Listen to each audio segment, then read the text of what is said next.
नमस्कार, SBT news में आपका स्वागत है। पेश है आज 13 जून 2024 गुरुवार शाम 7:15 बजे राजस्थान की बड़ी खबरें। नीट 2024 की परीक्षा के रिजल्ट को लेकर विवाद जारी है। सुप्रीम कोर्ट ने इस मामले में एक अहम फैसला सुनाया है, जिसके चलते अब कई अभ्यर्थियों को री एग्जाम देना होगा। सुप्रीम कोर्ट ने कहा कि छात्रों को डरने की जरूरत नहीं है।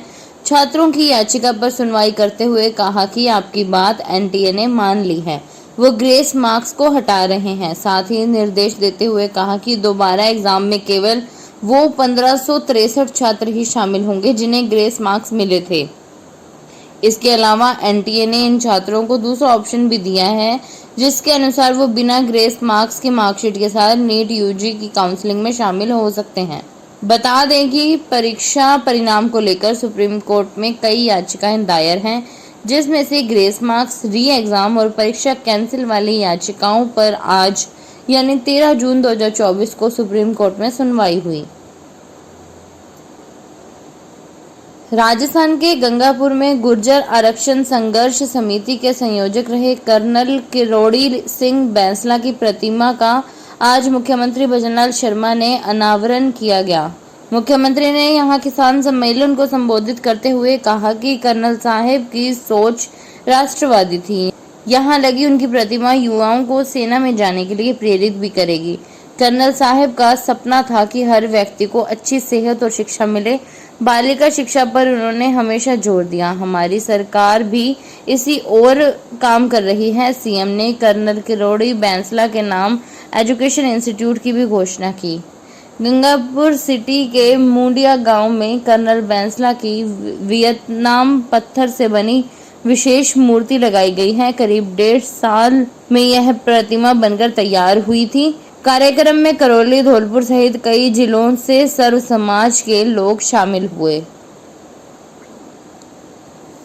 21 जून को अंतर्राष्ट्रीय योग दिवस पर प्रधानमंत्री नरेंद्र मोदी के श्रीनगर के प्रस्तावित दौरे से पहले वहां सुरक्षा के व्यापक इंतजाम किए जा रहे हैं।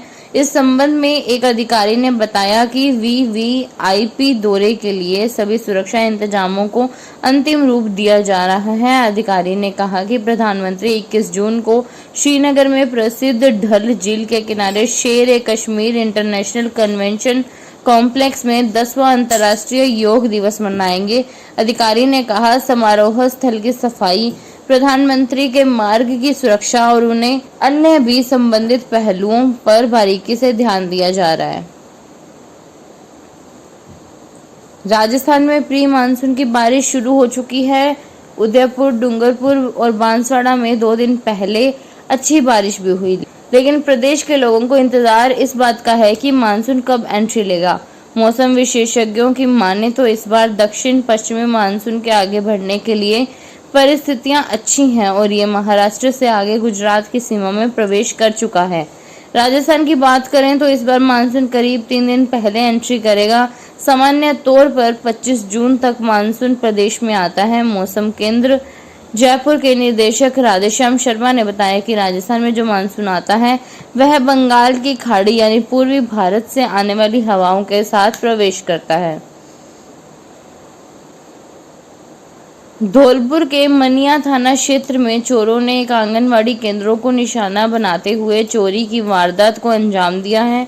चोर आंगनवाड़ी केंद्र से बच्चों के खिलौनों को चुरा ले गए।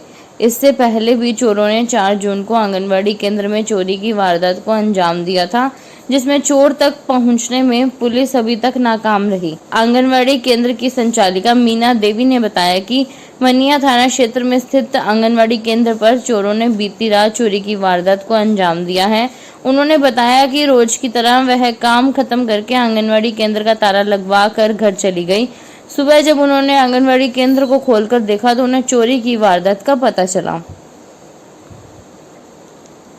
प्रतापगढ़ में चड्डी गैंग गिरोह का आतंक कम होने का नाम ही नहीं ले रहा है।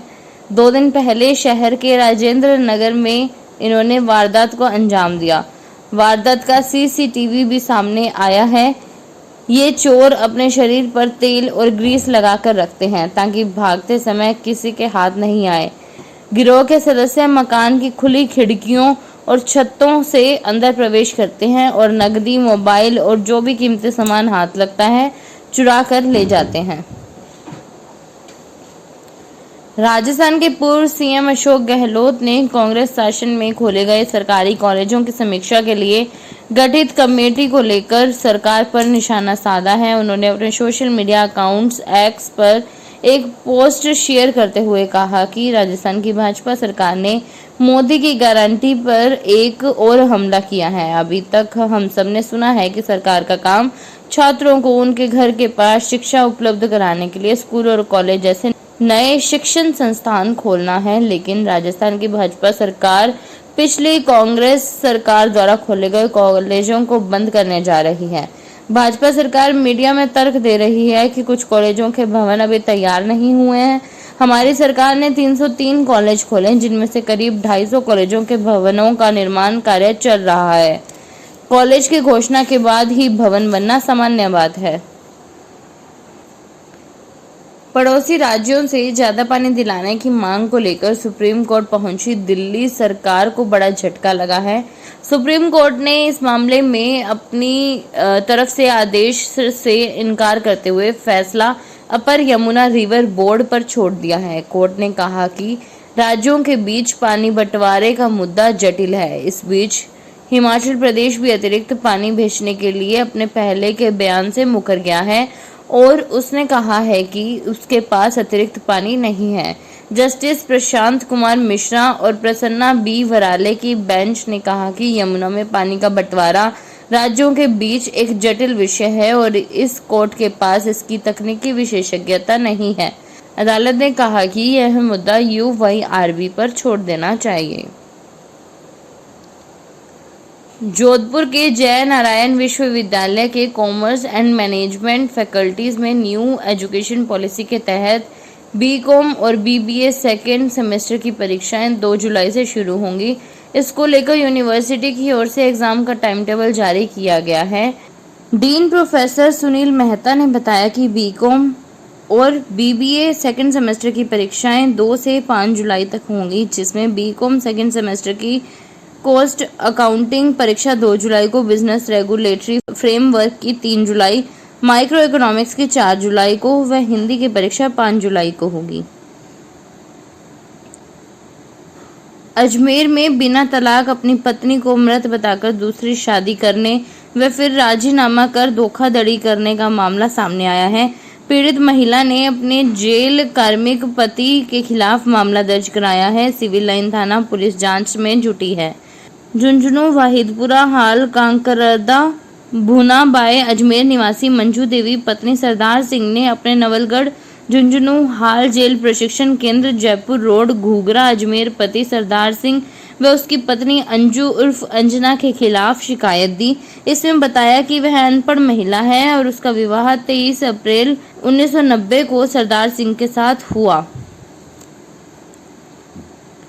उदयपुर शहर में नगर निगम के अधीन आने वाले पार्कों में अब क्रिकेट खेलने पर प्रतिबंध लगा दिया गया है। निगम का तर्क है कि खेल के कारण घूमने आने वाले बच्चों और बुजुर्गों को परेशानी हो रही थी। नगर निगम के कमिश्नर रामप्रकाश ने आदेशों में कहा कि गुलाब बाग सार्वजनिक उद्यान से लेकर शहर की आवासीय कॉलोनियों में स्थित उद्यानों में यह पाबंदी रहेगी। इन पार्कों में अब क्रिकेट, फुटबॉल और बेसबॉल नहीं खेल सकते।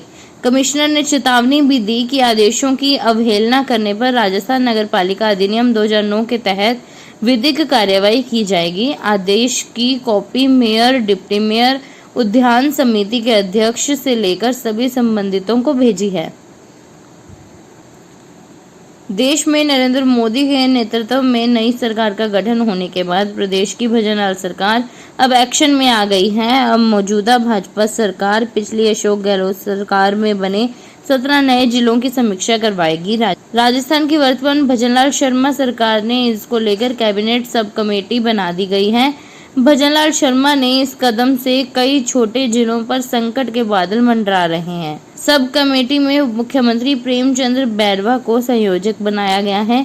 वहीं राज्यवर्धन सिंह राठौड़, कन्हैयालाल, हेमंत मीना और सुरेश सिंह रावत को भी इस कमेटी में जगह मिली है।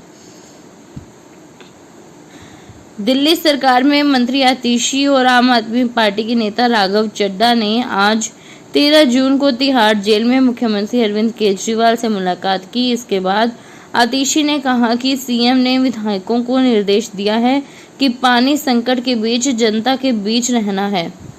जल मंत्री आतिशी ने कहा कि अरविंद केजरीवाल से उनसे भीषण गर्मी के बीच बिजली और पानी की स्थिति के बारे में पूछा। आतिशी ने कहा उन्होंने कहा कि जो भी कदम उठाने की जरूरत है वह उठाए जाएं। गर्मी में पानी की कमी से लोग परेशान हैं। प्रदेश के कई जिलों में प्रदर्शन भी हुए हैं। सीकर के पलसाना इलाके के माझीपुरा गांव के लोग भी पानी की किल्लत से जूझ रहे हैं। परेशान होकर आज सड़क पर जाम लगा दिया और मटके व बर्तन लेकर बैठ गए। जलदाय विभाग व जिला प्रशासन के खिलाफ नारेबाजी कर रहे हैं। पिछले कई सालों से माझीपुरा गांव की कीरों की ढानी में पानी की समस्या बनी हुई है। विभाग को शिकायत के बाद भी आज तक समस्या का समाधान नहीं हुआ है। हिमाचल प्रदेश ने सुप्रीम कोर्ट में अपने पिछले बयान से पलटते हुए कहा कि उसके पास अतिरिक्त पानी नहीं है, जिसके बाद शीर्ष अदालत ने बृहस्पतिवार को दिल्ली सरकार को जल आपूर्ति के लिए अपर यमुना रिवर बोर्ड का दरवाजा खटखटाने का निर्देश दिया। न्यायमूर्ति प्रशांत कुमार मिश्रा और न्यायमूर्ति प्रसन्ना बी वराले की अवकाशकालीन पीठ ने दिल्ली सरकार को शाम 5 बजे तक अपर यमुना बोर्ड को मानवीय आधार पर पानी की आपूर्ति के लिए आवेदन प्रस्तुत करने का निर्देश दिया है। फिलहाल इस बुलेटिन में इतना ही। फिर हाजिर होंगे और बड़ी खबरों के साथ। तब तक के लिए देखते रहिए एसबीटी न्यूज़। धन्यवाद।